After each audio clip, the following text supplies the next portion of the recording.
Chapter 19. Just a happy day. After all, Anne had said to Marilla once, I believe the nicest and sweetest days are not those on which anything very splendid or wonderful or exciting happens, but just those that bring simple little pleasures, following one another softly, like pearls slipping off a string. Life at Green Gables was full of just such days, for Anne's adventures and misadventures, like those of other people, did not all happen at once, but were sprinkled over the year, with long stretches of harmless, happy days between, filled with work and dreams and laughter and lessons. Such a day came late in August. In the forenoon Anne and Diana rowed the delighted twins down the pond to the sand shore to pick sweet grass and paddle in the surf, over which the wind was harping an old lyric learned when the world was young. In the afternoon Anne walked down to the old Irving place to see Paul. She found him stretched out on the grassy bank beside the thick fir grove that sheltered the house on the north, absorbed in a book of fairy tales. He sprang up radiantly at sight of her. "Oh, I'm so glad you've come, teacher," he said eagerly, "because Grandma's away. You'll stay and have tea with me, won't you? It's so lonesome to have tea all by oneself. You know, teacher, I've had serious thoughts of asking young Mary Jo to sit down and eat her tea with me, but I expect Grandma wouldn't approve. She says the French have to be kept in their place. And anyhow, it's difficult to talk with young Mary Jo. She just laughs and says, well, used to be tallder kids I ever knowed. That isn't my idea of conversation." "Of course I'll stay to tea," said Anne gaily. "I was dying to be asked. My mouth has been watering for some more of your grandma's delicious shortbread ever since I had tea here before." Paul looked very sober. "If it depended on me, teacher," he said, standing before Anne with his hands in his pockets and his beautiful little face shadowed with sudden care, "you should have shortbread with a right good will. But it depends on Mary Jo. I heard Grandma tell her before she left that she wasn't to give me any shortcake because it was too rich for little boys' stomachs. But maybe Mary Jo will cut some for you if I promise I won't eat any. Let us hope for the best." "Yes, let us," agreed Anne, whom this cheerful philosophy suited exactly, "and if Mary Jo proves hard-hearted and won't give me any shortbread it doesn't matter in the least, so you are not to worry over that." "You're sure you won't mind if she doesn't?" said Paul anxiously. "Perfectly sure, dear heart." "Then I won't worry," said Paul, with a long breath of relief, "especially as I really think Mary Jo will listen to reason. She's not a naturally unreasonable person, but she has learned by experience that it doesn't do to disobey Grandma's orders. Grandma is an excellent woman, but people must do as she tells them. She was very much pleased with me this morning because I managed at last to eat all my plateful of porridge. It was a great effort, but I succeeded. Grandma says she thinks she'll make a man of me yet. But, teacher, I want to ask you a very important question. You will answer it truthfully, won't you?" "I'll try," promised Anne. "Do you think I'm wrong in my upper story?" asked Paul, as if his very existence depended on her reply. "Goodness, no, Paul," exclaimed Anne in amazement. "Certainly you're not. What put such an idea into your head?" "Mary Jo, but she didn't know I heard her.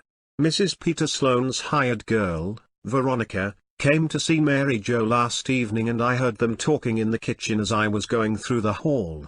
I heard Mary Jo say, 'Dat Paul, he is de queer's little boy. He talks dat queer. I think there's something wrong in his upper story.' I couldn't sleep last night for ever so long, thinking of it, and wondering if Mary Jo was right. I couldn't bear to ask Grandma about it somehow, but I made up my mind I'd ask you. I'm so glad you think I'm all right in my upper story." "Of course you are.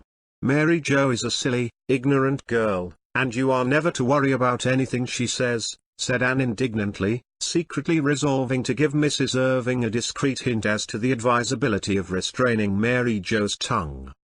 "Well, that's a weight off my mind," said Paul. "I'm perfectly happy now, teacher, thanks to you. It wouldn't be nice to have something wrong in your upper story, would it, teacher?"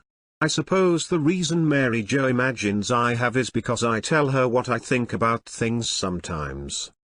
It is a rather dangerous practice, admitted Anne, out of the depths of her own experience. Well, by and by I'll tell you the thoughts I told Mary Jo and you can see for yourself if there's anything queer in them, said Paul, but I'll wait till it begins to get dark. That is the time I ache to tell people things, and when nobody else is handy I just have to tell Mary Jo. But after this I won't, if it makes her imagine I'm wrong in my upper story. I'll just take and bear it. And if the ache gets too bad you can come up to Green Gables and tell me your thoughts, suggested Anne, with all the gravity that endeared her to children, who so dearly love to be taken seriously. Yes, I will. But I hope Davy won't be there when I go because he makes faces at me. I don't mind very much because he is such a little boy and I am quite a big one, but still it is not pleasant to have faces made at you. And Davy makes such terrible ones. Sometimes I am frightened he will never get his face straightened out again. He makes them at me in church when I ought to be thinking of sacred things. Dora likes me though, and I like her, but not so well as I did before she told Minnie May Barry that she meant to marry me when I grew up. I may marry somebody when I grow up but I'm far too young to be thinking of it yet, don't you think, teacher? Rather young, agreed teacher. Speaking of marrying, reminds me of another thing that has been troubling me of late, continued Paul. Mrs. Lind was down here one day last week having tea with Grandma, and Grandma made me show her my little mother's picture, the one Father sent me for my birthday present. I didn't exactly want to show it to Mrs. Lind. Mrs. Lind is a good, kind woman, but she isn't the sort of person you want to show your mother's picture to. You know, teacher. But of course I obeyed Grandma. Mrs. Lind said she was very pretty but kind of actressy looking, and must have been an awful lot younger than Father. Then she said, some of these days your pa will be marrying again likely. How will you like to have a new ma, Master Paul? Well, the idea almost took my breath away, teacher, but I wasn't going to let Mrs. Lind see that.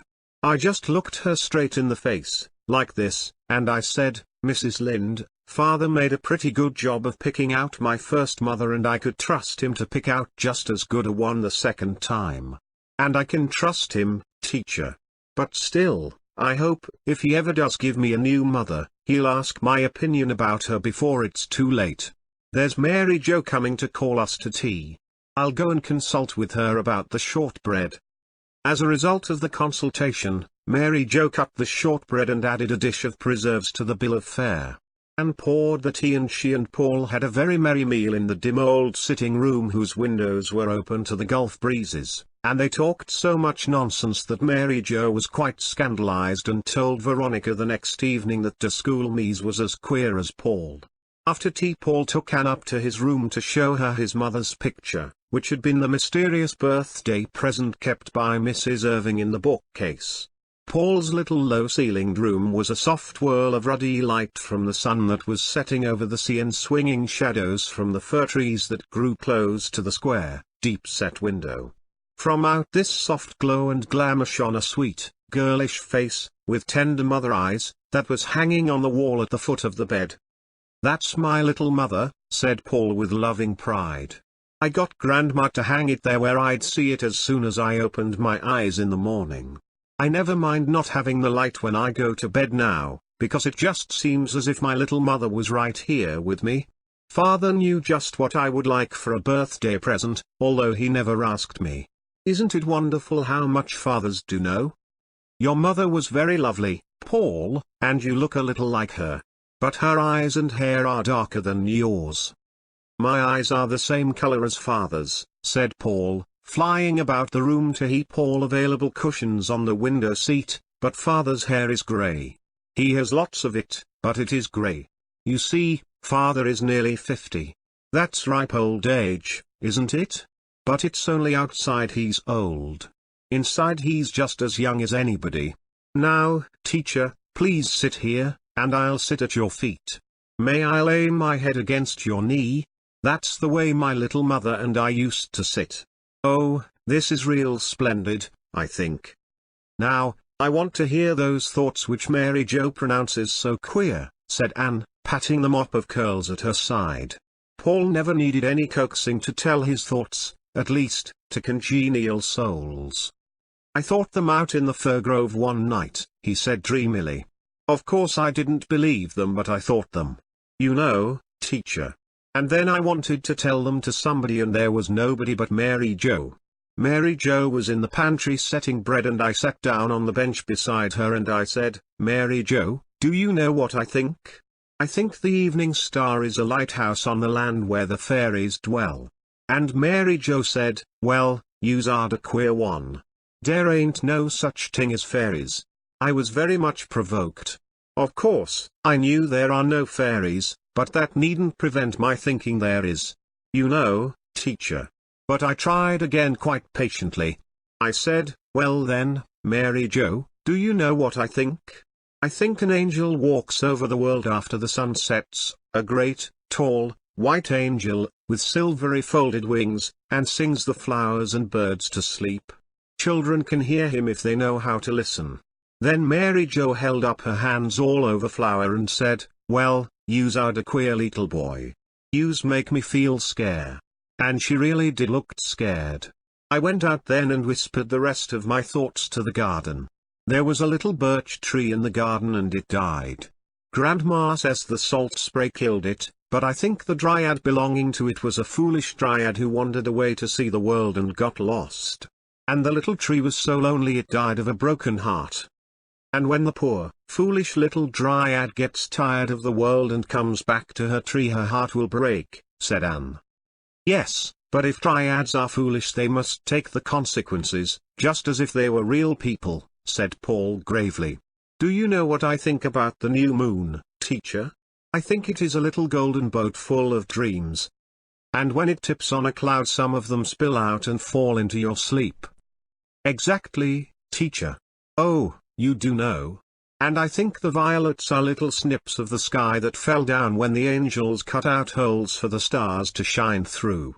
And the buttercups are made out of old sunshine, and I think the sweet peas will be butterflies when they go to heaven. Now, teacher, do you see anything so very queer about those thoughts?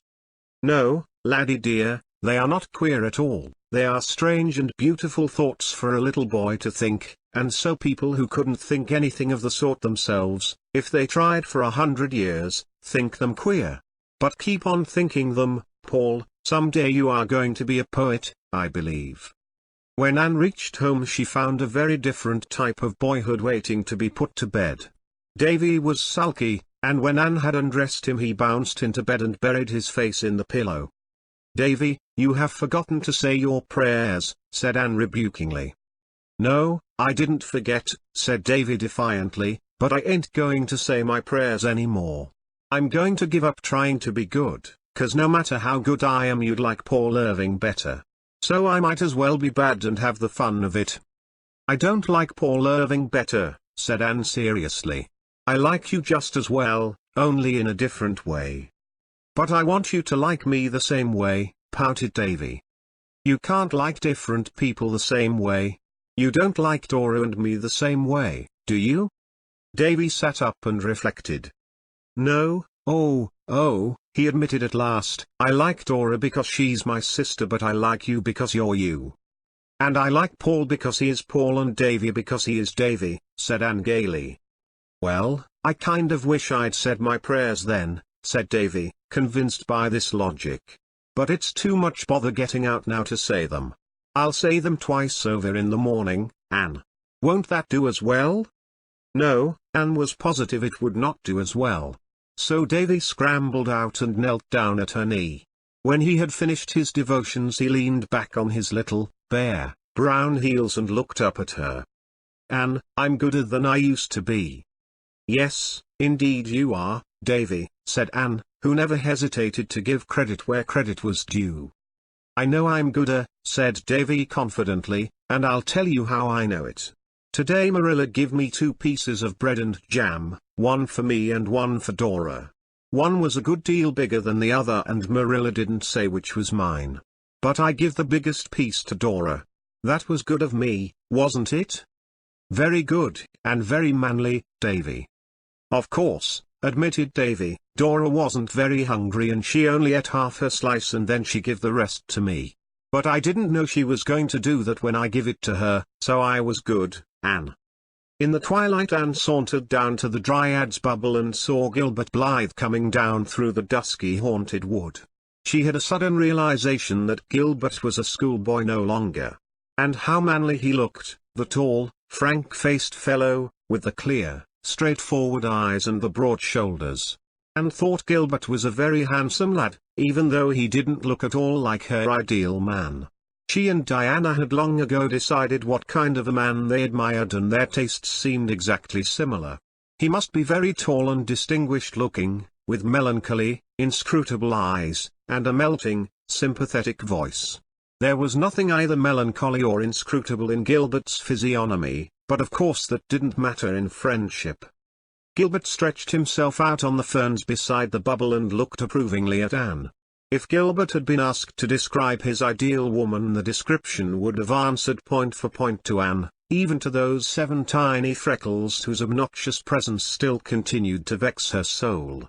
Gilbert was as yet little more than a boy, but a boy has his dreams as have others, and in Gilbert's future there was always a girl with big, limpid grey eyes, and a face as fine and delicate as a flower.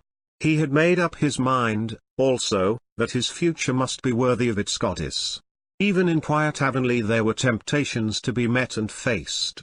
White Sands youth were a rather fast set, and Gilbert was popular wherever he went.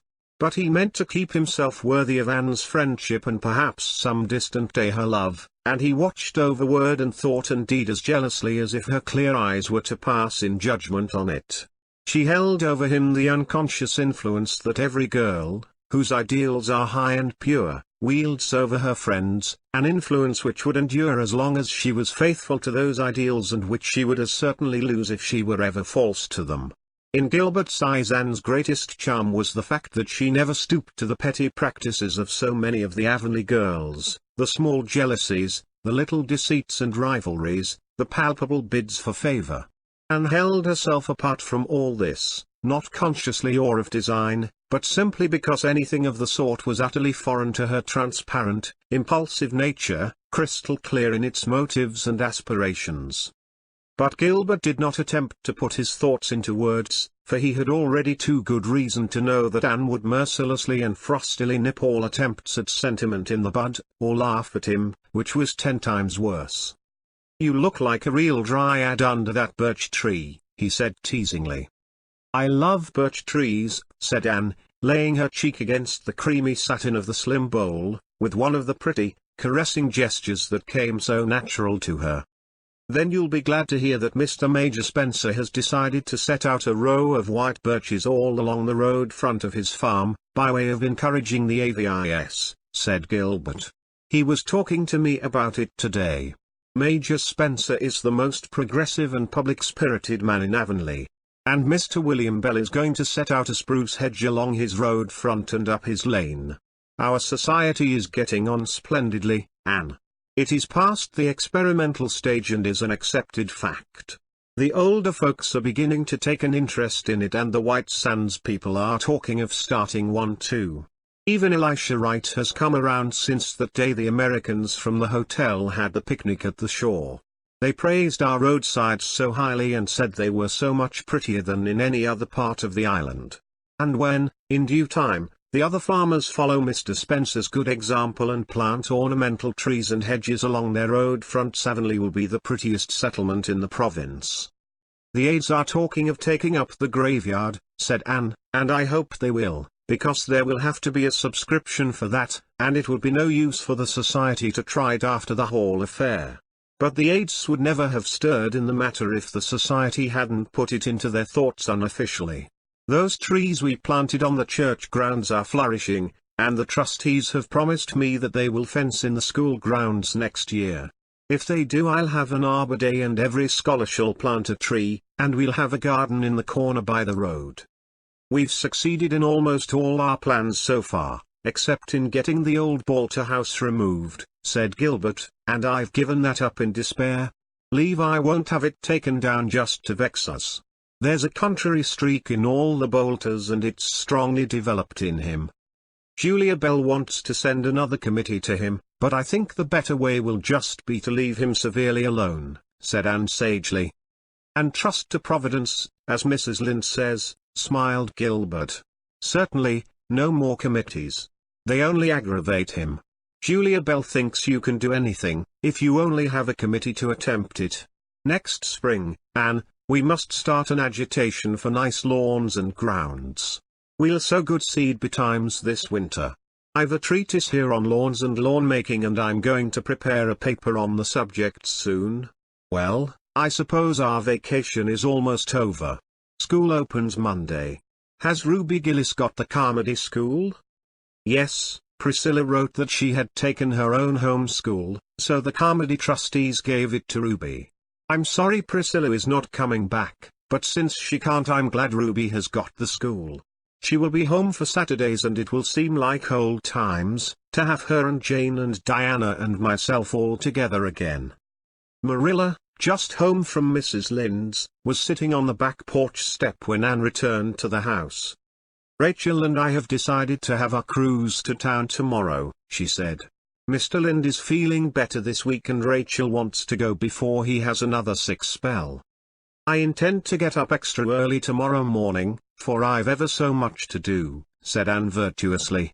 For one thing, I'm going to shift the feathers from my old bedtick to the new one. I ought to have done it long ago but I've just kept putting it off, it's such a detestable task. It's a very bad habit to put off disagreeable things, and I never mean to again, or else I can't comfortably tell my pupils not to do it. That would be inconsistent. Then I want to make a cake for Mr. Harrison and finish my paper on gardens for the AVIS, and write Stella, and wash and starch my muslin dress, and make Dora's new apron. You won't get half done, said Marilla pessimistically. I never yet planned to do a lot of things but something happened to prevent me. End of chapter 19. Chapter 20. The way it often happens.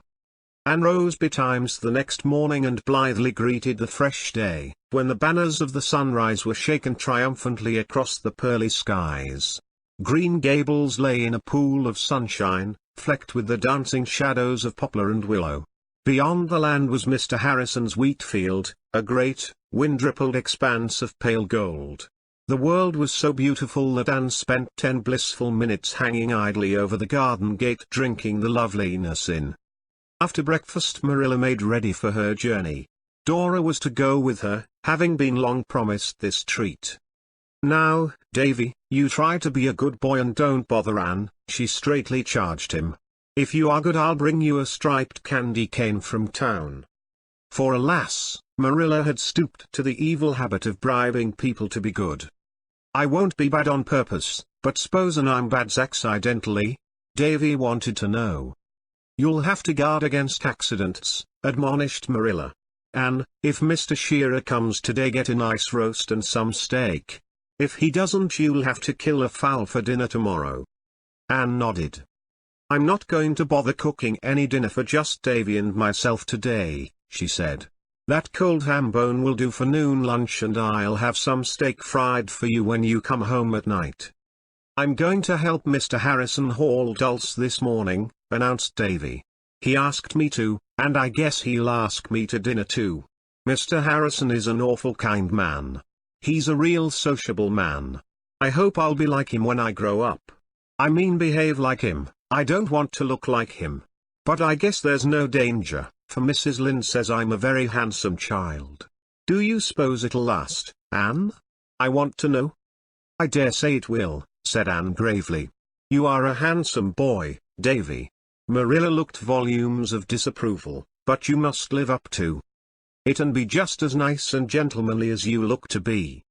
And you told Minnie Mayberry the other day, when you found her crying 'cause someone said she was ugly, that if she was nice and kind and loving people wouldn't mind her looks, said Davy discontentedly. Seems to me you can't get out of being good in this world for some reason or another. You just have to behave. Don't you want to be good? Asked Marilla, who had learned a great deal but had not yet learned the futility of asking such questions. Yes, I want to be good but not too good, said Davy cautiously. "You don't have to be very good to be a Sunday school superintendent. Mr. Bell's that, and he's a real bad man." "Indeed he's not," said Marilla indignantly. "He is, he says he is himself," asseverated Davy. "He said it when he prayed in Sunday school last Sunday. He said he was a vile worm and a miserable sinner and guilty of the blackest iniquity." "What did he do that was so bad, Marilla? Did he kill anybody? Or steal the collection cents? I want to know." Fortunately Mrs. Lynde came driving up the lane at this moment, and Marilla made off, feeling that she had escaped from the snare of the fowler, and wishing devoutly that Mr. Bell were not quite so highly figurative in his public petitions, especially in the hearing of small boys who were always wanting to know. Anne, left alone in her glory, worked with a will. The floor was swept, the beds made, the hens fed, the muslin dress washed and hung out on the line. Then Anne prepared for the transfer of feathers. She mounted to the garret and donned the first tulle dress that came to hand, a navy blue cashmere she had worn at 14. It was decidedly on the short side and as skimpy as the notable wincey Anne had worn upon the occasion of her debut at Green Gables, but at least it would not be materially injured by down and feathers. Anne completed her toilet by tying a big red and white spotted handkerchief that had belonged to Matthew over her head, and, thus accoutred, betook herself to the kitchen chamber, whither Marilla, before her departure, had helped her carry the feather bed. A cracked mirror hung by the chamber window, and in an unlucky moment Anne looked into it. There were those 7 freckles on her nose, more rampant than ever, or so it seemed in the glare of light from the unshaded window. "Oh, I forgot to rub that lotion on last night," she thought. "I'd better run down to the pantry and do it now." Anne had already suffered many things trying to remove those freckles. On one occasion the entire skin had peeled off her nose, but the freckles remained. A few days previously she had found a recipe for a freckle lotion in a magazine, and, as the ingredients were within her reach, she straightway compounded it, much to the disgust of Marilla, who thought that if Providence had placed freckles on your nose it was your bounden duty to leave them there. Anne scurried down to the pantry, which, always dim from the big willow growing close to the window, was now almost dark by reason of the shade drawn to exclude flies. Anne caught the bottle containing the lotion from the shelf and copiously anointed her nose therewith by means of a little sponge sacred to the purpose. This important duty done, she returned to her work. Anyone who has ever shifted feathers from one tick to another will not need to be told that when Anne finished she was a sight to behold. Her dress was white with down and fluff, and her front hair, escaping from under the handkerchief, was adorned with a veritable halo of feathers. At this auspicious moment a knock sounded at the kitchen door. "That must be Mr. Shearer," thought Anne. "I'm in a dreadful mess, but I'll have to run down as I am, for he's always in a hurry." Down flew Anne to the kitchen door. If ever a charitable floor did open to swallow up a miserable, befeathered damsel, the Green Gables porch floor should promptly have engulfed Anne at that moment. On the doorstep were standing Priscilla Grant, golden and fair in silk attire, a short, stout grey-haired lady in a tweed suit, and another lady, tall, stately, wonderfully gowned, with a beautiful, high-bred face and large, black-lashed violet eyes, whom Anne instinctively felt, as she would have said in her earlier days, to be Mrs. Charlotte E. Morgan.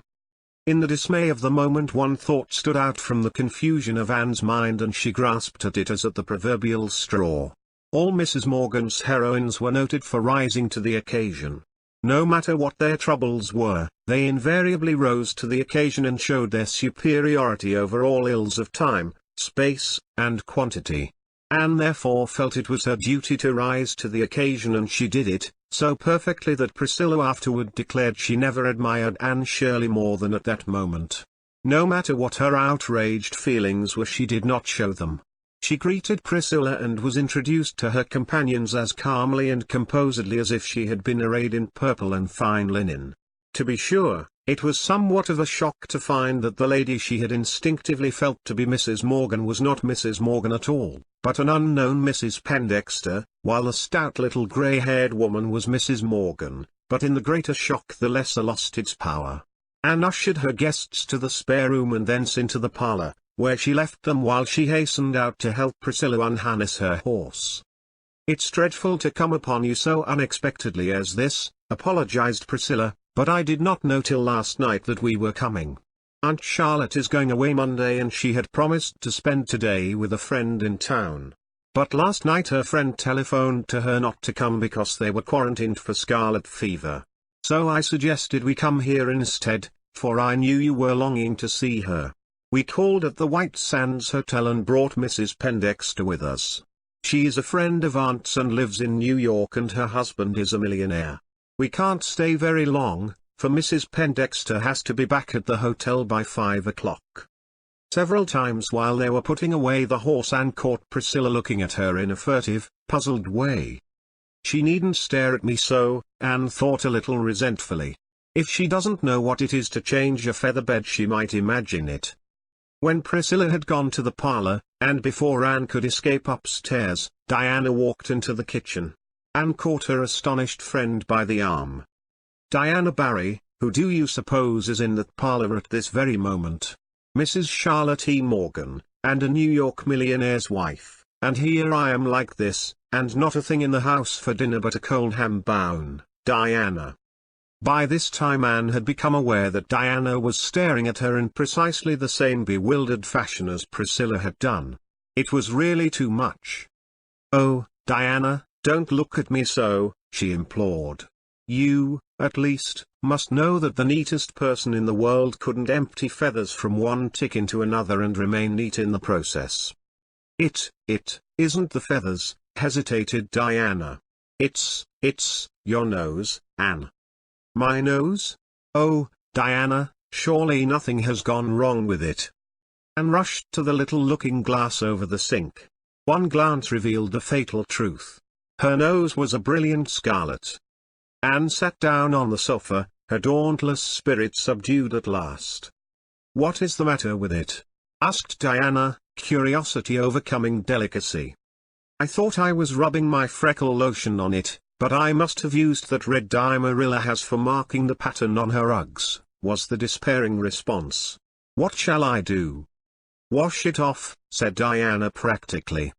"Perhaps it won't wash off. First I dye my hair, then I dye my nose. Marilla cut my hair off when I dyed it, but that remedy would hardly be practicable in this case.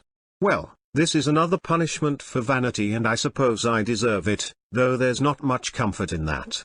It is really almost enough to make one believe in ill luck, though Mrs. Lynde says there is no such thing, because everything is foreordained." Fortunately the dye washed off easily and Anne, somewhat consoled, betook herself to the east gable while Diana ran home. Presently Anne came down again, clothed and in her right mind.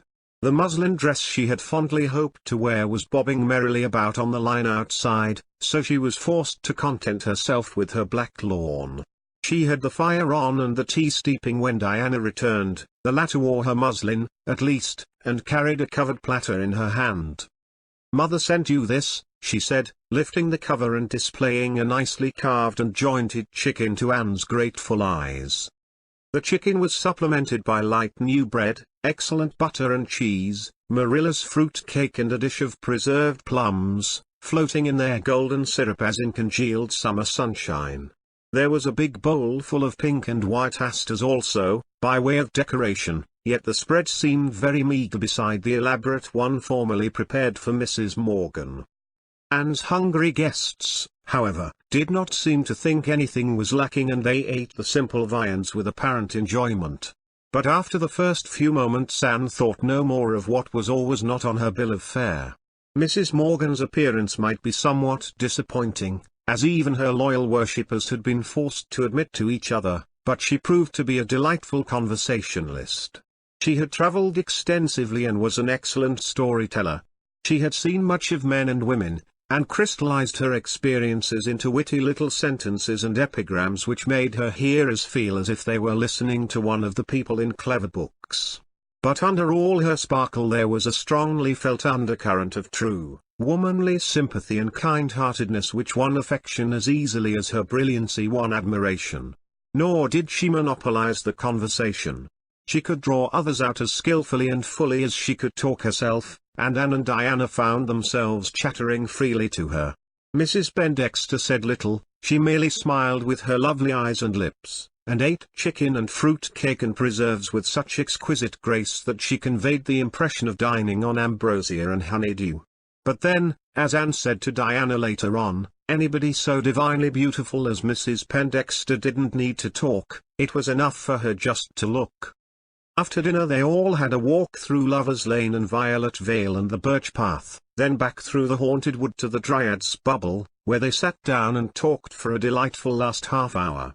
Mrs. Morgan wanted to know how the haunted wood came by its name, and laughed until she cried when she heard the story and Anne's dramatic account of a certain memorable walk through it at the witching hour of twilight. "It has indeed been a feast of reason and flow of soul, hasn't it?" said Anne, when her guests had gone and she and Diana were alone again. "I don't know which I enjoyed more, listening to Mrs. Morgan or gazing at Mrs. Pendexter. I believe we had a nicer time than if we'd known they were coming and been cumbered with much serving. You must stay to tea with me, Diana, and we'll talk it all over." "Priscilla says Mrs. Pendexter's husband's sister is married to an English earl, and yet she took a second helping of the plum preserves," said Diana, as if the two facts were somehow incompatible. "I dare say even the English earl himself wouldn't have turned up his aristocratic nose at Marilla's plum preserves," said Anne proudly. Anne did not mention the misfortune which had befallen her nose when she related the day's history to Marilla that evening. But she took the bottle of freckle lotion and emptied it out of the window. "I shall never try any beautifying messes again," she said, darkly resolute. "They may do for careful, deliberate people, but for anyone so hopelessly given over to making mistakes as I seem to be, it's tempting fate to meddle with them." End of chapter 20. Chapter 21. Sweet Miss Lavender. School opened and Anne returned to her work, with fewer theories but considerably more experience. She had several new pupils, 6- and 7-year-olds just venturing, round-eyed, into a world of wonder. Among them were Davy and Dora. Davy sat with Milty Boulter, who had been going to school for a year and was therefore quite a man of the world. Dora had made a compact at Sunday school the previous Sunday to sit with Lily Sloane, but Lily Sloane not coming the first day, she was temporarily assigned to Mirabel Cotton, who was 10 years old and therefore, in Dora's eyes, one of the big girls. "I think school is great fun," Davy told Marilla when he got home that night. "You said I'd find it hard to sit still and I did. You mostly do tell the truth, I notice, but you can wriggle your legs about under the desk and that helps a lot. It's splendid to have so many boys to play with. I sit with Milty Boulter and he's fine. He's longer than me but I'm wider. It's nicer to sit in the back seats but you can't sit there till your legs grow long enough to touch the floor. Milty drawed a picture of Anne on his slate and it was awful ugly and I told him if he made pictures of Anne like that I'd lick him at recess. I thought first I'd draw one of him and put horns and a tail on it, but I was afraid it would hurt his feelings, and Anne says you should never hurt anyone's feelings. It seems it's dreadful to have your feelings hurt. It's better to knock a boy down than hurt his feelings if you must do something. Milty said he wasn't scared of me but he'd just as soon call it somebody else to oblige me, so he rubbed out Anne's name and printed Barbara Shaw's under it. Milty doesn't like Barbara 'cause she calls him a sweet little boy and once she patted him on his head. Dora said primly that she liked school, but she was very quiet, even for her, and when at twilight Marilla bade her go upstairs to bed she hesitated and began to cry. I'm frightened," she sobbed. I don't want to go upstairs alone in the dark." "What notion have you got into your head now?" demanded Marilla. "I'm sure you've gone to bed alone all summer and never been frightened before." Dora still continued to cry, so Anne picked her up, cuddled her sympathetically, and whispered, "Tell Anne all about it, sweetheart. What are you frightened of?" Of Mirabel Cotton's uncle," sobbed Dora. "Mirabel Cotton told me all about her family today in school. Nearly everybody in her family has died, all her grandfathers and grandmothers and ever so many uncles and aunts. They have a habit of dying, Mirabel says. Mirabelle's awful proud of having so many dead relations, and she told me what they all died of, and what they said, and how they looked in their coffins. And Mirabelle says one of her uncles was seen walking around the house after he was buried. Her mother saw him. I don't mind the rest so much, but I can't help thinking about that uncle. Anne went upstairs with Dora and sat by her until she fell asleep. The next day Mirabelle Cotton was kept in at recess and gently but firmly given to understand that when you were so unfortunate as to possess an uncle who persisted in walking about houses after he had been decently interred, it was not in good taste to talk about that eccentric gentleman to your deskmate of tender years. Mirabelle thought this very harsh. The Cottons had not much to boast of. How was she to keep up her prestige among her schoolmates if she were forbidden to make capital out of the family ghost? September slipped by into a gold and crimson graciousness of October. One Friday evening Diana came over. "I'd a letter from Ella Kimball today, Anne, and she wants us to go over to tea tomorrow afternoon to meet her cousin, Irene Trent, from town. But we can't get one of our horses to go, for they'll all be in use tomorrow, and your pony is lame, so I suppose we can't go." "Why can't we walk?" suggested Anne. "If we go straight back through the woods we'll strike the West Grafton Road not far from the Kimball place. I was through that way last winter and I know the road. It's no more than 4 miles and we won't have to walk home, for Oliver Kimball will be sure to drive us. He'll be only too glad of the excuse, for he goes to see Carrie Sloane and they say his father will hardly ever let him have a horse." It was accordingly arranged that they should walk, and the following afternoon they set out, going by way of Lover's Lane to the back of the Cuthbert farm, where they found a road leading into the heart of acres of glimmering beech and maple woods, which were all in a wondrous glow of flame and gold, lying in a great purple stillness and peace. "It's as if the year were kneeling to pray in a vast cathedral full of mellow-stained light, isn't it?" said Anne dreamily. "It doesn't seem right to hurry through it, does it? It seems irreverent, like running in a church." "We must hurry though," said Diana, glancing at her watch. "We've left ourselves little enough time as it is." "Well, I'll walk fast, but don't ask me to talk," said Anne, quickening her pace. "I just want to drink the day's loveliness in. I feel as if she were holding it out to my lips like a cup of airy wine, and I'll take a sip at every step." Perhaps it was because she was so absorbed in drinking it in that Anne took the left turning when they came to a fork in the road. She should have taken the right, but ever afterward she counted it the most fortunate mistake of her life. They came out finally to a lonely, grassy road, with nothing in sight along it but ranks of spruce saplings. "Why, where are we?" exclaimed Diana in bewilderment. "This isn't the West Grafton Road." "No, it's the Baseline Road in Middle Grafton," said Anne, rather shamefacedly. "I must have taken the wrong turning at the fork. I don't know where we are exactly, but we must be all of 3 miles from Kimball's still." "Then we can't get there by 5, for it's 4:30 now," said Diana, with a despairing look at her watch. "We'll arrive after they have had their tea, and they'll have all the bother of getting ours over again." "We'd better turn back and go home," suggested Anne humbly. But Diana, after consideration, vetoed this. "No, we may as well go and spend the evening, since we have come this far." A few yards further on the girls came to a place where the road forked again. "Which of these do we take?" asked Diana dubiously. Anne shook her head. "I don't know, and we can't afford to make any more mistakes. Here is a gate and a lane leading right into the wood. There must be a house at the other side. Let us go down and inquire." "What a romantic old lane this is," said Diana, as they walked along its twists and turns. It ran under patriarchal old firs whose branches met above, creating a perpetual gloom in which nothing except moss could grow. On either hand were brown wood floors, crossed here and there by fallen lances of sunlight.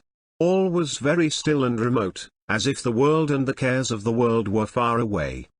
"I feel as if we were walking through an enchanted forest," said Anne in a hushed tone. "Do you suppose we'll ever find our way back to the real world again, Diana? We shall presently come to a palace with a spellbound princess in it, I think." Around the next turn they came in sight, not indeed of a palace, but of a little house almost as surprising as a palace would have been in this province of conventional wooden farmhouses, all as much alike in general characteristics as if they had grown from the same seed. Anne stopped short in rapture and Diana exclaimed, "Oh, I know where we are now. That is the little stone house where Miss Lavender Lewis lives, Echo Lodge, she calls it, I think. I've often heard of it but I've never seen it before. Isn't it a romantic spot?" "It's the sweetest, prettiest place I ever saw or imagined," said Anne delightedly. "It looks like a bit out of a storybook or a dream." The house was a low-eaved structure built of undressed blocks of red island sandstone, with a little peaked roof out of which peered two dormer windows, with quaint wooden hoods over them, and two great chimneys. The whole house was covered with a luxuriant growth of ivy, finding easy foothold on the rough stonework and turned by autumn frosts to most beautiful bronze and wine-red tints. Before the house was an oblong garden into which the lane gate where the girls were standing opened. The house bounded it on one side, on the three others it was enclosed by an old stone dike, so overgrown with moss and grass and ferns that it looked like a high, green bank. On the right and left the tall, dark spruces spread their palm-like branches over it, but below it was a little meadow, green with clover aftermath, sloping down to the blue loop of the Grafton River. No other house or clearing was in sight, nothing but hills and valleys covered with feathery young firs. "I wonder what sort of a person Miss Lewis is," speculated Diana as they opened the gate into the garden. "They say she is very peculiar." "She'll be interesting then," said Anne decidedly. "Peculiar people are always that, at least, whatever else they are or are not.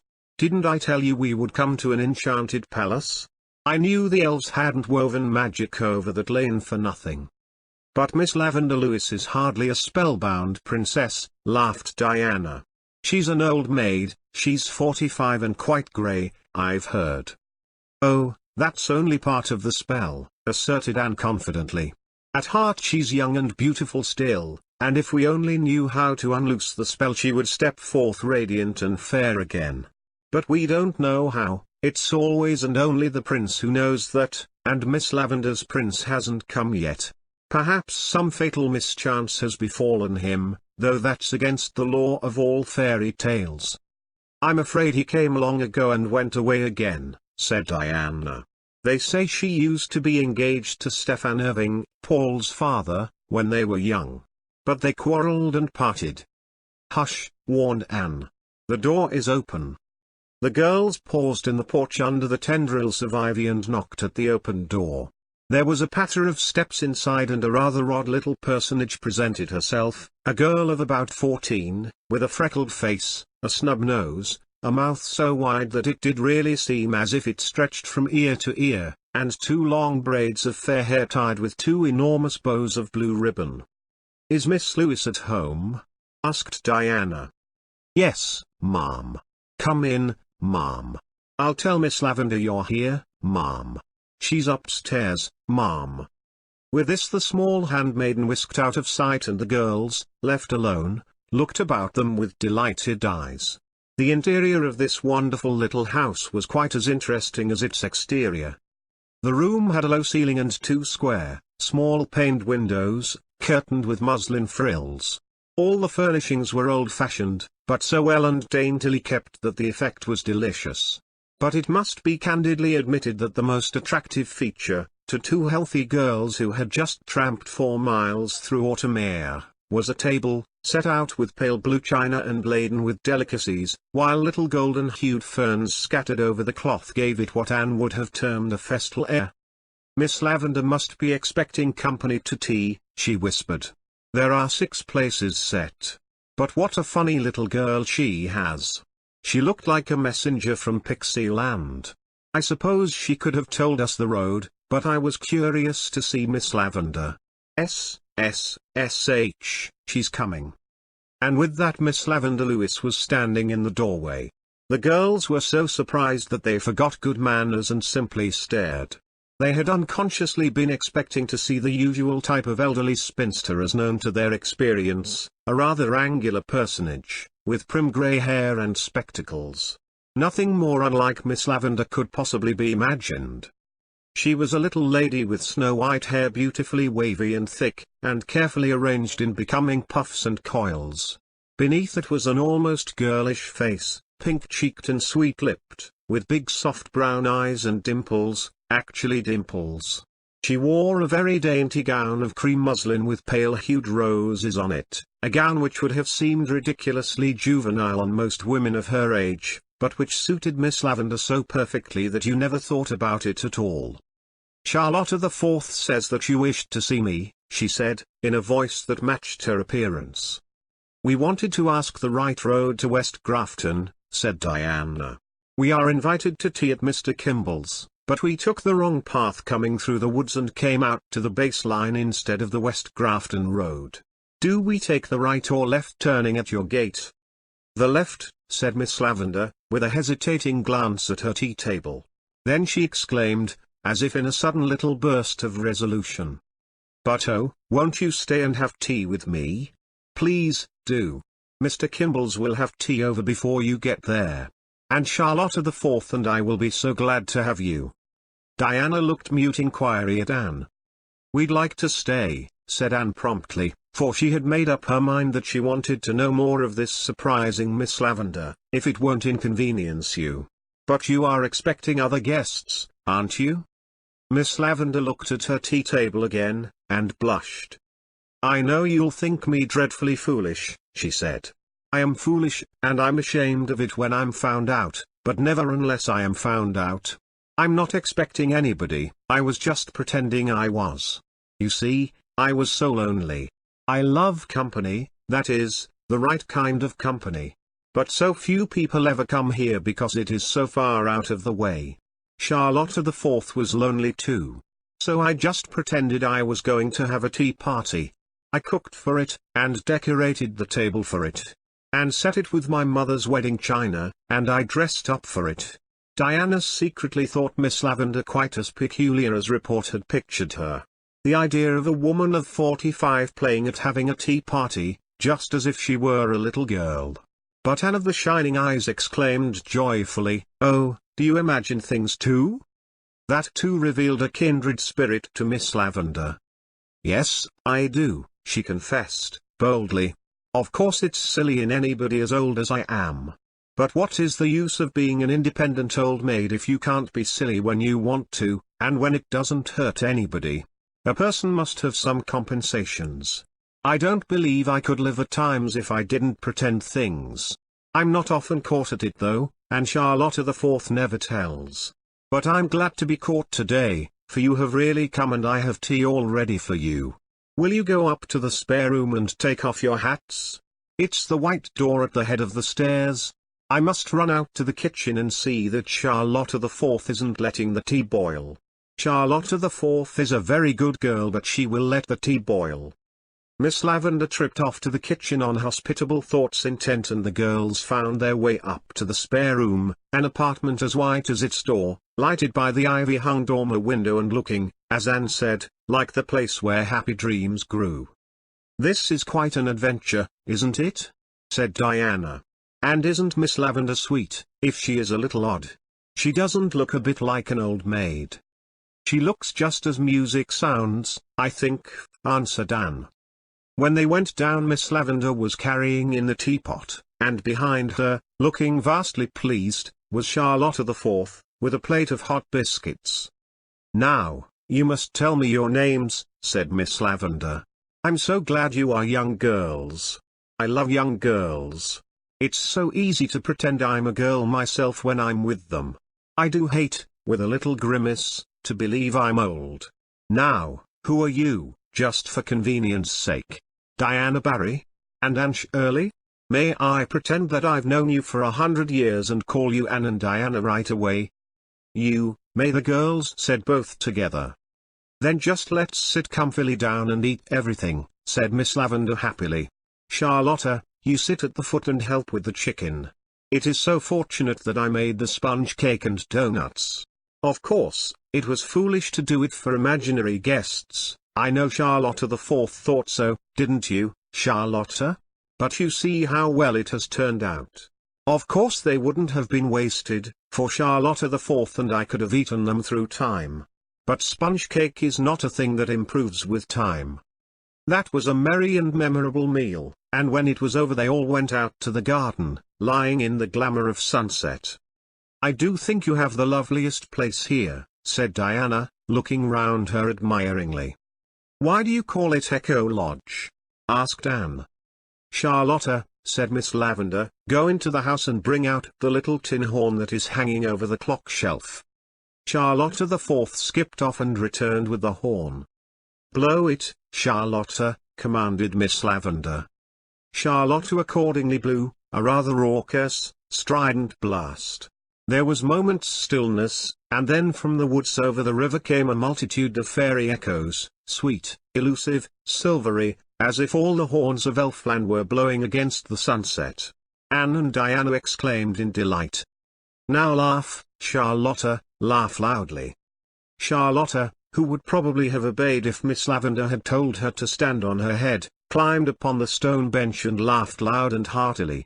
Back came the echoes, as if a host of pixie people were mimicking her laughter in the purple woodlands and along the fir-fringed points. "People always admire my echoes very much," said Miss Lavender, as if the echoes were her personal property. "I love them myself. They are very good company, with a little pretending. On calm evenings Charlotta the Fourth and I often sit out here and amuse ourselves with them.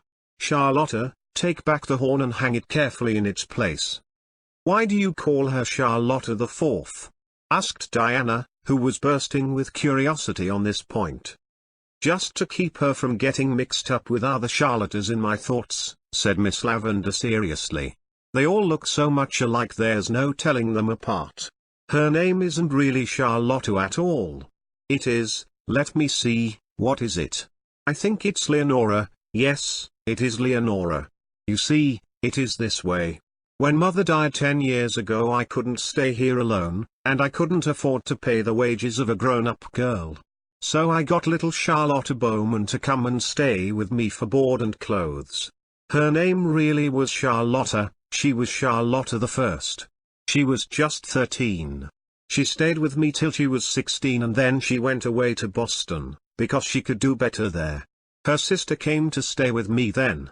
Her name was Julietta. Mrs. Bowman had a weakness for fancy names I think, but she looked so like Charlotta that I kept calling her that all the time, and she didn't mind. So I just gave up trying to remember her right name.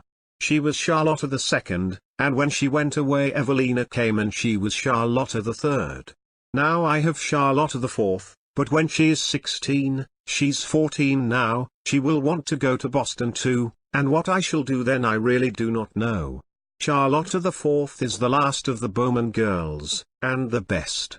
The other Charlottas always let me see that they thought it silly of me to pretend things, but Charlotta the Fourth never does, no matter what she may really think. I don't care what people think about me if they don't let me see it." "Well," said Diana looking regretfully at the setting sun, "I suppose we must go if we want to get to Mr. Kimball's before dark. We've had a lovely time, Miss Lewis." "Won't you come again to see me?" pleaded Miss Lavender. Tall Anne put her arm about the little lady. "Indeed we shall," she promised. "Now that we have discovered you we'll wear out our welcome coming to see you. Yes, we must go, we must tear ourselves away, as Paul Irving says every time he comes to Green Gables." "Paul Irving?" There was a subtle change in Miss Lavender's voice. "Who is he? I didn't think there was anybody of that name in Avonlea." Anne felt vexed at her own heedlessness. She had forgotten about Miss Lavender's old romance when Paul's name slipped out. "He is a little pupil of mine," she explained slowly. "He came from Boston last year to live with his grandmother, Mrs. Irving of the Shore Road." "Is he Stephen Irving's son?" Miss Lavender asked, bending over her namesake border so that her face was hidden. "Yes. I'm going to give you girls a bunch of lavender apiece," said Miss Lavender brightly, as if she had not heard the answer to her question. "It's very sweet, don't you think? Mother always loved it. She planted these borders long ago. Father named me Lavender because he was so fond of it. The very first time he saw Mother was when he visited her home in East Grafton with her brother. He fell in love with her at first sight, and they put him in the spare room bed to sleep, and the sheets were scented with lavender, and he lay awake all night and thought of her. He always loved the scent of lavender after that, and that was why he gave me the name. Don't forget to come back soon, girls dear. We'll be looking for you, Charlotta the Fourth and I. She opened the gate under the firs for them to pass through. She looked suddenly old and tired, the glow and radiance had faded from her face, her parting smile was as sweet with ineradicable youth as ever, but when the girls looked back from the first curve in the lane they saw her sitting on the old stone bench under the silver poplar in the middle of the garden with her head leaning wearily on her hand. She does look lonely, said Diana softly. We must come often to see her. I think her parents gave her the only right and fitting name that could possibly be given her, said Anne. If they had been so blind as to name her Elizabeth or Nellie or Muriel, she must have been called Lavender just the same, I think. It's so suggestive of sweetness and old-fashioned graces and silk attire. Now, my name just smacks of bread and butter, patchwork and chores. Oh, I don't think so, said Diana. Anne seems to me real stately and like a queen. But I'd like Karen Happuck if it happened to be your name. I think people make their names nice or ugly just by what they are themselves. I can't bear Josie or Gertie for names now, but before I knew the Pye girls I thought them real pretty. That's a lovely idea, Diana, said Anne enthusiastically. Living so that you beautify your name, even if it wasn't beautiful to begin with, making it stand in people's thoughts for something so lovely and pleasant that they never think of it by itself. Thank you, Diana. End of chapter 21. Chapter 22. Odds and ends. So you had tea at the stone house with Lavender Lewis? Said Marilla at the breakfast table next morning. What is she like now? It's over 15 years since I saw her last. It was one Sunday in Grafton Church. I suppose she has changed a great deal. Davy Keith, when you want something you can't reach, ask to have it passed and don't spread yourself over the table in that fashion. Did you ever see Paul Irving doing that when he was here to meals? But Paul's arms are longer'n mine, grumbled Davy. They've had 11 years to grow and mine have only had 7. Sides, I did ask, but you and Anne was so busy talking you didn't pay any attention. Sides, Paul's never been here to any meal except tea, and it's easier to be polite at tea than at breakfast. You ain't half as hungry. It's an awful long while between supper and breakfast. Now, Anne, that spoonful ain't any bigger than it was last year and I'm ever so much bigger. Of course, I don't know what Miss Lavender used to look like, but I don't fancy somehow that she has changed a great deal, said Anne, after she had helped Davy to maple syrup, giving him 2 spoonfuls to pacify him. Her hair is snow white but her face is fresh and almost girlish, and she has the sweetest brown eyes, such a pretty shade of wood brown with little golden glints in them, and her voice makes you think of white satin and tinkling water and fairy bells all mixed up together. She was reckoned a great beauty when she was a girl, said Marilla. I never knew her very well, but I liked her as far as I did know her. Some folks thought her peculiar even then. Davy, if ever I catch you at such a trick again, you'll be made to wait for your meals till everyone else is done, like the French. Most conversations between Anne and Marilla in the presence of the twins were punctuated by these rebukes Davy Ward. In this instance, Davy, sad to relate, not being able to scoop up the last drops of his syrup with his spoon, had solved the difficulty by lifting his plate in both hands and applying his small pink tongue to it. Anne looked at him with such horrified eyes that the little sinner turned red and said, half shamefacedly, half defiantly, "There ain't any wasted that way." "People who are different from other people are always called peculiar," said Anne. "And Miss Lavender is certainly different, though it's hard to say just where the difference comes in. Perhaps it is because she is one of those people who never grow old." "One might as well grow old when all your generation do," said Marilla, rather reckless of her pronouns. "If you don't, you don't fit in anywhere. Far as I can learn, Lavender Lewis has just dropped out of everything. She's lived in that out-of-the-way place until everybody has forgotten her. That stone house is one of the oldest on the island. Old Mr. Lewis built it 80 years ago when he came out from England. Davy, stop joggling Dora's elbow. Oh, I saw you. You needn't try to look innocent. What does make you behave so this morning? Maybe I got out of the wrong side of the bed, suggested Davy. Milty Boulter says if you do that things are bound to go wrong with you all day. His grandmother told him. But which is the right side? And what are you to do when your bed's against the wall? I want to know. I've always wondered what went wrong between Stephen Irving and Lavender Lewis, continued Marilla, ignoring Davy. They were certainly engaged 25 years ago and then all at once it was broken off. I don't know what the trouble was, but it must have been something terrible, for he went away to the States and never come home since. Perhaps it was nothing very dreadful after all. I think the little things in life often make more trouble than the big things, said Anne, with one of those flashes of insight which experience could not have bettered. Marilla, please don't say anything about my being at Miss Lavender's to Mrs. Lynde. She'd be sure to ask 100 questions and somehow I wouldn't like it, nor Miss Lavender either if she knew, I feel sure. I dare say Rachel would be curious, admitted Marilla, though she hasn't as much time as she used to have for looking after other people's affairs. She's tied home now on account of Thomas, and she's feeling pretty downhearted, for I think she's beginning to lose hope of his ever getting better. Rachel will be left pretty lonely if anything happens to him, with all her children settled out west, except Eliza in town, and she doesn't like her husband. Marilla's pronouns slandered Eliza, who was very fond of her husband. Rachel says if he'd only brace up and exert his willpower he'd get better. But what is the use of asking a jellyfish to sit up straight? Continued Marilla. Thomas Lynde never had any willpower to exert. His mother ruled him till he married and then Rachel carried it on. It's a wonder he dared to get sick without asking her permission. But there, I shouldn't talk so. Rachel has been a good wife to him. He'd never have amounted to anything without her, that's certain. He was born to be ruled, and it's well he fell into the hands of a clever, capable manager like Rachel. He didn't mind her way. It saved him the bother of ever making up his own mind about anything. Davy, do stop squirming like a Neil. I've nothing else to do, protested Davy.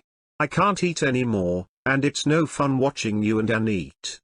Well, you and Dora go out and give the hens their wheat, said Marilla. And don't you try to pull any more feathers out of the white rooster's tail either. I wanted some feathers for an Injun headdress, said Davy sulkily. Milty Boulter has a dandy one, made out of the feathers his mother gave him when she killed their old white gobbler. You might let me have some. That rooster's got ever so many more'n he wants. You may have the old feather duster in the garret, said Anne, and I'll dye them green and red and yellow for you. You do spoil that boy dreadfully, said Marilla, when Davy, with a radiant face, had followed prim Dora out. Marilla's education had made great strides in the past 6 years, but she had not yet been able to rid herself of the idea that it was very bad for a child to have too many of its wishes indulged. All the boys of his class have Indian headdresses, and Davy wants one too, said Anne. I know how it feels. I'll never forget how I used to long for puffed sleeves when all the other girls had them. And Davy isn't being spoiled. He is improving every day. Think what a difference there is in him since he came here a year ago. He certainly doesn't get into as much mischief since he began to go to school, acknowledged Marilla. I suppose he works off the tendency with the other boys. But it's a wonder to me we haven't heard from Richard Keith before this. Never a word since last May. I'll be afraid to hear from him, sighed Anne, beginning to clear away the dishes. If a letter should come I dread opening it, for fear it would tell us to send the twins to him. A month later a letter did come. But it was not from Richard Keith. A friend of his wrote to say that Richard Keith had died of consumption a fortnight previously. The writer of the letter was the executor of his will, and by that will the sum of $2,000 was left to Miss Marilla Cuthbert in trust for David and Dora Keith until they came of age or married. In the meantime the interest was to be used for their maintenance. It seems dreadful to be glad of anything in connection with a death, said Anne soberly. I'm sorry for poor Mr. Keith, but I am glad that we can keep the twins. It's a very good thing about the money, said Marilla practically. I wanted to keep them, but I really didn't see how I could afford to do it, especially when they grew older. The rent of the farm doesn't do any more than keep the house, and I was bound that not a cent of your money should be spent on them. You do far too much for them as it is. Dora didn't need that new hat you bought her any more than a cat needs two tails. But now the way is made clear and they are provided for. Davy and Dora were delighted when they heard that they were to live at Green Gables, for good. The death of an uncle whom they had never seen could not weigh a moment in the balance against that. But Dora had one misgiving. Was Uncle Richard buried? She whispered to Anne. Yes, dear, of course. He isn't like Mirabel Cotton's uncle, is he? In a still more agitated whisper. He won't walk about houses after being buried, will he, Anne? End of chapter 22. Chapter 23. Miss Lavendar's Romance. I think I'll take a walk through to Echo Lodge this evening, said Anne, one Friday afternoon in December. It looks like snow, said Marilla dubiously. I'll be there before the snow comes, and I mean to stay all night. Diana can't go because she has company, and I'm sure Miss Lavendar will be looking for me tonight. It's a whole fortnight since I was there. Anne had paid many a visit to Echo Lodge since that October day. Sometimes she and Diana drove around by the road, sometimes they walked through the woods. When Diana could not go, Anne went alone. Between her and Miss Lavendar had sprung up one of those fervent, helpful friendships possible only between a woman who has kept the freshness of youth in her heart and soul, and a girl whose imagination and intuition supplied the place of experience. Anne had at last discovered a real kindred spirit, while into the little lady's lonely, sequestered life of dreams Anne and Diana came with the wholesome joy and exhilaration of the outer existence, which Miss Lavendar, the world forgetting, by the world forgot, had long ceased to share. They brought an atmosphere of youth and reality to the little stone house. Charlotta the Fourth always greeted them with her very widest smile, and Charlotta's smiles were fearfully wide, loving them for the sake of her adored mistress as well as for their own. Never had there been such high jinks held in the little stone house as were held there that beautiful, late lingering autumn, when November seemed October over again, and even December raped the sunshine and hazes of summer. But on this particular day it seemed as if December had remembered that it was time for winter and had turned suddenly dull and brooding, with a windless hush predictive of coming snow. Nevertheless, Anne keenly enjoyed her walk through the great grey maze of the beechlands. Though alone she never found it lonely. Her imagination peopled her path with merry companions, and with these she carried on a gay, pretended conversation that was wittier and more fascinating than conversations are apt to be in real life, where people sometimes fail most lamentably to talk up to the requirements. In a make-believe assembly of choice spirits everybody says just the thing you want her to say, and so gives you the chance to say just what you want to say. Attended by this invisible company, Anne traversed the woods and arrived at the fir lane just as broad, feathery flakes began to flutter down softly. At the first bend she came upon Miss Lavendar, standing under a big, broad-branching fir. She wore a gown of warm, rich red, and her head and shoulders were wrapped in a silvery grey silk shawl. "You look like the queen of the firwood fairies," called Anne merrily. "I thought you would come tonight, Anne," said Miss Lavendar, running forward. "And I'm doubly glad, for Charlotta the Fourth is away. Her mother is sick and she had to go home for the night.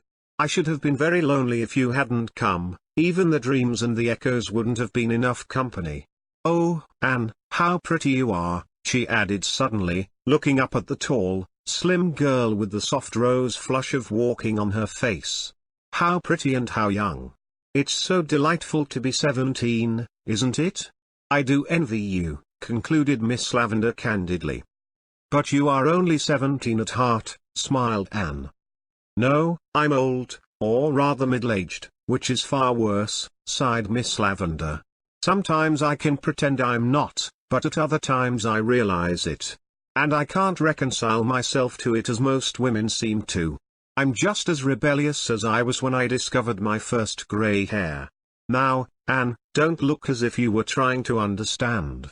17 can't understand. I'm going to pretend right away that I am 17 too, and I can do it, now that you're here. You always bring youth in your hand like a gift. We're going to have a jolly evening. Tea first. What do you want for tea? We'll have whatever you like. Do think of something nice and indigestible. There were sounds of riot and mirth in the little stone house that night. What with cooking and feasting and making candy and laughing and pretending, it is quite true that Miss Lavender and Anne comported themselves in a fashion entirely unsuited to the dignity of a spinster of 45 and a sedate schoolmarm.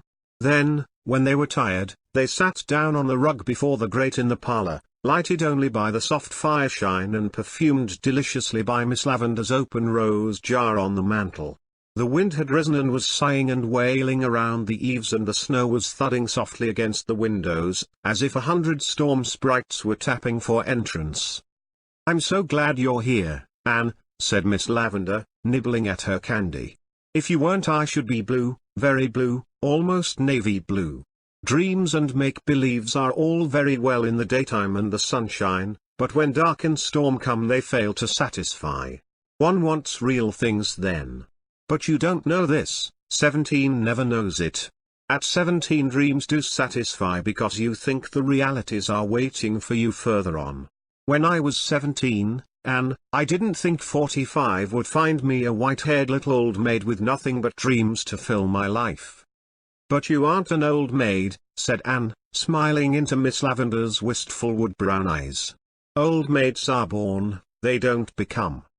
Some are born old maids, some achieve old maidenhood, and some have old maidenhood thrust upon them," parodied Miss Lavender whimsically. "You are one of those who have achieved it then," laughed Anne, "and you've done it so beautifully that if every old maid were like you they would come into the fashion, I think." "I always like to do things as well as possible," said Miss Lavender meditatively, "and since an old maid I was determined to be a very nice one. People say I'm odd, but it's just because I follow my own way of being an old maid and refuse to copy the traditional pattern. Anne, did anyone ever tell you anything about Stephen Irving and me?" "Yes," said Anne candidly, "I've heard that you and he were engaged once." "So we were, 25 years ago, a lifetime ago. And we were to have been married the next spring. I had my wedding dress made, although nobody but Mother and Stephen ever knew that. We'd been engaged in a way almost all our lives, you might say. When Stephen was a little boy his mother would bring him here when she came to see my mother, and the second time he ever came, he was 9 and I was 6, he told me out in the garden that he had pretty well made up his mind to marry me when he grew up. I remember that I said thank you, and when he was gone I told Mother very gravely that there was a great weight off my mind, because I wasn't frightened any more about having to be an old maid. How poor Mother laughed. "And what went wrong?" asked Anne breathlessly. "We had just a stupid, silly, commonplace quarrel. So commonplace that, if you'll believe me, I don't even remember just how it began. I hardly know who was the more to blame for it. Stephen did really begin it, but I suppose I provoked him by some foolishness of mine. He had a rival or two, you see. I was vain and coquettish and liked to tease him a little. He was a very high-strung, sensitive fellow. Well, we parted in a temper on both sides. But I thought it would all come right, and it would have if Stephen hadn't come back too soon. Anne, my dear, I'm sorry to say," Miss Lavender dropped her voice as if she were about to confess a predilection for murdering people, "that I am a dreadfully sulky person." "Oh, you needn't smile, it's only too true. I do sulk, and Stephen came back before I had finished sulking. I wouldn't listen to him and I wouldn't forgive him, and so he went away for good. He was too proud to come again. And then I sulked because he didn't come. I might have sent for him perhaps, but I couldn't humble myself to do that. I was just as proud as he was. Pride and sulkiness make a very bad combination, Anne. But I could never care for anybody else and I didn't want to. I knew I would rather be an old maid for 1,000 years than marry anybody who wasn't Stephen Irving. Well, it all seems like a dream now, of course. How sympathetic you look, Anne, as sympathetic as only 17 can look. but don't overdo it. I'm really a very happy, contented little person in spite of my broken heart. My heart did break, if ever a heart did, when I realized that Stephen Irving was not coming back. But, Anne, a broken heart in real life isn't half as dreadful as it is in books. It's a good deal like a bad tooth, though you won't think that a very romantic simile.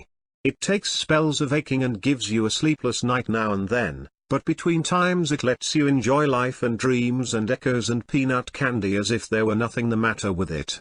And now you're looking disappointed. You don't think I'm half as interesting a person as you did 5 minutes ago when you believed I was always the prey of a tragic memory bravely hidden beneath external smiles. That's the worst, or the best, of real life, Anne. It won't let you be miserable. It keeps on trying to make you comfortable, and succeeding, even when you're determined to be unhappy and romantic. Isn't this candy scrumptious? I've eaten far more than is good for me already, but I'm going to keep recklessly on. After a little silence, Miss Lavender said abruptly, "It gave me a shock to hear about Stephen's son that first day you were here, Anne. I've never been able to mention him to you since, but I've wanted to know all about him. What sort of a boy is he?" "He is the dearest, sweetest child I ever knew, Miss Lavender, and he pretends things too, just as you and I do." "I'd like to see him," said Miss Lavender softly, as if talking to herself. "I wonder if he looks anything like the little dream boy who lives here with me, my little dream boy." "If you would like to see Paul the First'll bring him through with me sometime," said Anne. "I would like it, but not too soon. I want to get used to the thought. There might be more pain than pleasure in it, if he looked too much like Stephen, or if he didn't look enough like him. In a month's time you may bring him." Accordingly, a month later Anne and Paul walked through the woods to the stone house, and met Miss Lavender in the lane. She had not been expecting them just then and she turned very pale. "So this is Stephen's boy," she said in a low tone, taking Paul's hand and looking at him as he stood, beautiful and boyish, in his smart little fur coat and cap. He is very like his father." "Everybody says I'm a chip off the old block," remarked Paul, quite at his ease. Anne, who had been watching the little scene, drew a relieved breath. She saw that Miss Lavender and Paul had taken to each other, and that there would be no constraint or stiffness. Miss Lavender was a very sensible person, in spite of her dreams and romance, and after that first little betrayal she tucked her feelings out of sight and entertained Paul as brightly and naturally as if he were anybody's son who had come to see her. They all had a jolly afternoon together and such a feast of fat things by way of supper as would have made old Mrs. Irving hold up her hands in horror, believing that Paul's digestion would be ruined forever. "Come again, laddie," said Miss Lavender, shaking hands with him at parting. "You may kiss me if you like," said Paul gravely.